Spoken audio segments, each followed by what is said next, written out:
Student, आज हम 3.4 exercise करेंगे आपकी। इस एक्सरसाइज में क्या करेंगे, पहला जो सम है वो बताना है कि ये चीज़ जो कही गई है वो सही है या गलत है, सत्य है या असत्य है। ठीक है, तो एक आयत पता है आपको, आयत की शेप कैसी होती है? इस तरह की शेप होती है आयत की, मतलब ये भुजा इसके समान होती है और ये वाली भुजा इसके समान होती है। ठीक है, ये तो है आयत। फिर आता है वर्ग। वर्ग की क्या होती है, चारों भुजाएं सेम होती है। ठीक है, समानांतर चतुर्भुज भी बोल सकते हैं। समानांतर चतुर्भुज इस स्टाइल से होता है, जैसे ये समानांतर चतुर्भुज होता है। समचतुर्भुज हम वर्ग की स्टाइल में भी बोल सकते हैं, इसमें मतलब जिसकी समान भुजाएं हैं उसको। अब इसमें एक 90 डिग्री के कोण बन रहे हैं, वर्ग में भी 90 डिग्री के कोण बन रहे हैं। इसके विकर्ण जो है इनके बराबर है। ये विकर्ण, विकर्ण कौन से होते हैं, जैसे ये वाला भी विकर्ण होता है और इधर वाला भी विकर्ण होता है। ठीक है, अब देखिए इसके क्वेश्चन हम पढ़ते हैं, क्या करना है। ये कहता है कि सभी आयत वर्ग होते हैं। देखो आयत की शेप मैंने आपको ऐसे बताई थी, क्या ये वर्ग की शेप की जैसी है? नहीं है ना। कुछ आयत वर्ग हो सकते हैं, हो सकता है कोई आयत ऐसा बनाओ तब वो वर्ग के इक्वल हो सकता है। तो ये पहले जो है स्टेटमेंट वो गलत है। दूसरे क्या कहता है, बी में कहता है सभी समचतुर्भुज समानांतर चतुर्भुज होते हैं। अब देखिए सभी समचतुर्भुज, अब इसमें देखते हैं हम समचतुर्भुज इसकी भुजाएं समान हैं तो ये समानांतर चतुर्भुज बोलते हैं, ये सही है। तो इसका क्या है, सही। सी में क्या कहता है, वर्ग समचतुर्भुज और आयत भी हो सकता है। एक वर्ग, ये दोनों चीज़ें सही कह रहे हैं। वर्ग समचतुर्भुज भी हो सकता है और एक आयत की तरह भी हो सकता है। सभी वर्ग समानांतर चतुर्भुज नहीं हो सकते। वर्ग तो है, वर्ग की शेप कैसी होती है भाई, समान होती है, चारों भुजाएं एक जैसी लंबाई की होती हैं। तो समचतुर्भुज भी हो सकते हैं, समानांतर भी हो सकते हैं और आयत भी हो सकते हैं, तीनों हो सकते हैं। तो ये चीज़ ये गलत बोल रहा है। ठीक है, फिर उसके बाद देखिए ई, इसमें कहते हैं सभी पतंगे समचतुर्भुज होते हैं। देखो पतंग की बात आती है जब अब पतंग का मौसम भी चल रहा है, तो इसमें पतंगों में क्या होता है, पतंग की शेप इस तरीके की होती है। ठीक है, ऐसी भी होती है पतंग की शेप, इस तरीके की भी हो, ऐसे करके ये इस तरीके की भी हो जाती है। तो अलग अलग शेप की हो जाती है पतंगे। ठीक है, तो ये हम कह सकते हैं भाई ये गलत है। ठीक है, सारी पतंगे नहीं होती समचतुर्भुज के टाइप की, कुछ अलग भी हो सकते हैं, तो ये गलत है इसका। उसके बाद बोलता है सभी समचतुर्भुज पतंग, सभी समचतुर्भुज पतंग होते हैं। हाँ ये ठीक है, इसका भी पतंग के स्टाइल में भी समचतुर्भुज होता है। कोई पतंग ऐसे बना दे बिल्कुल ऐसे, तो ये पतंग क्या बन गई, ये पतंग भी बन गई और ये समचतुर्भुज भी बन गया। ठीक है, तो ये सही है। फिर उसके बाद आता है सभी समानांतर चतुर्भुज समलंब होते हैं। सभी समानांतर चतुर्भुज समलंब होते हैं, मतलब जो समलंब बने हुए होते हैं, समान लंब के आकार में होते हैं, ये सही है इसका। सभी वर्ग भी समलंब होते हैं। वर्ग में भी क्या होता है, वर्ग की शेप देखो ऐसी होती है, इसकी वर्ग की शेप ऐसे हो जाती है। तो ये समलंब है ना, एक दूसरे के ऊपर समलंबी है, और ये जो इसकी विकर्ण है ये भी समलंब है। ठीक है, इस तरीके से ये हो गया फर्स्ट सम। सेकेंड सम में देखिए क्या करना है, सभी समानांतर सभी चतुर्भुज की पहचान कीजिए जिसमें चारों भुजाएं बराबर हो। देखो चारों भुजाएं बराबर हो तो वो एक वर्ग भी हो सकता है और समचतुर्भुज भी हो सकता है, क्योंकि चारों भुजाएं क्या है, बराबर है। ठीक है, तो यही इसने स्टेटमेंट बोल रखी है भाई, एक वर्ग भी हो सकता है और समचतुर्भुज है, जिसके चारों कोण समकोण हो।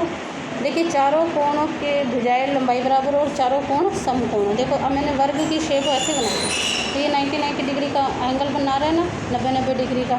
तो ये समकोण हो गया, 90 डिग्री का जो एंगल होता है ना उसी को समकोण बोलते हैं। ठीक है, तो ये समकोण बना रहे हैं। एक आयत होता है, इसमें भी समकोण बनते हैं। ठीक है, समकोण बन रहा है, तो ये तो एक वर्ग भी हो सकता है, समचतुर्भुज भी हो सकता है। समचतुर्भुज की शेप भी इस तरीके से ही होती है। तो ये क्या हो गया भाई, ये या तो ये आयत भी हो सकता है, वर्ग भी हो सकता है और समचतुर्भुज भी हो सकता है। ठीक है बच्चों, अब आगे देखिए सी, इसका हो गया क्लियर।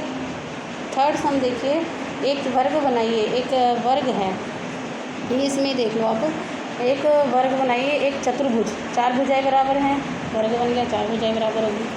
ठीक है, फिर है इसमें क्या कहता है, एक समानांतर चतुर्भुज, एक समानांतर चतुर्भुज बनाइए। समानांतर चतुर्भुज में क्या कहते हैं, जिसकी समानांतर चतुर्भुज देखो इस स्टाइल का होता है, के जो ये सम्मुख मतलब सामने वाली भुजाएं बराबर होती हैं, ठीक है, सामने वाली भुजाएं बराबर होती है, ये समानांतर चतुर्भुज हो गया।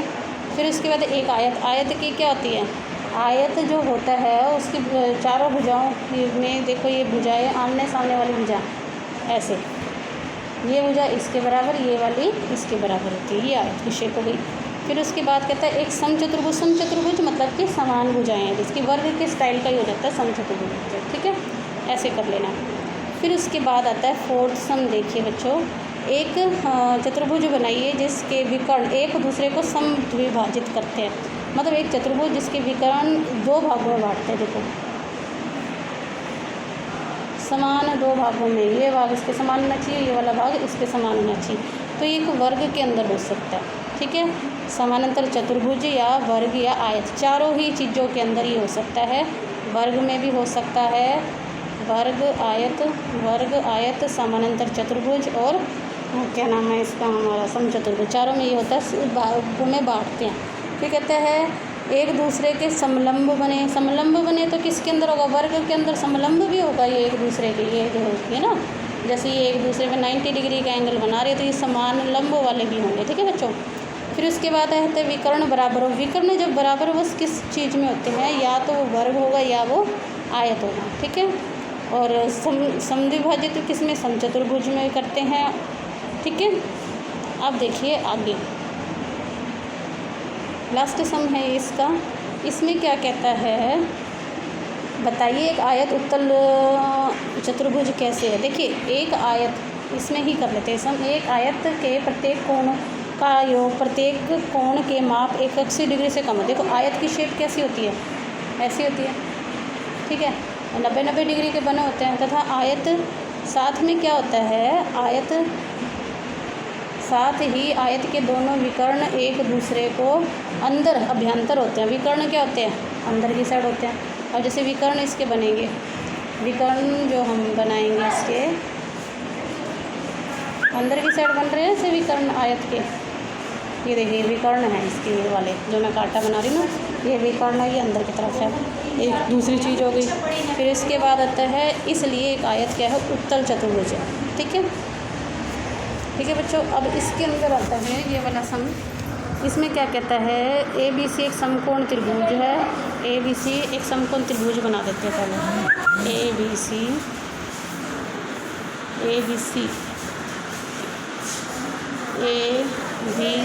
एक समकोण त्रिभुज है और समकोण का सम्मुख उत्पन्न हो जाता है।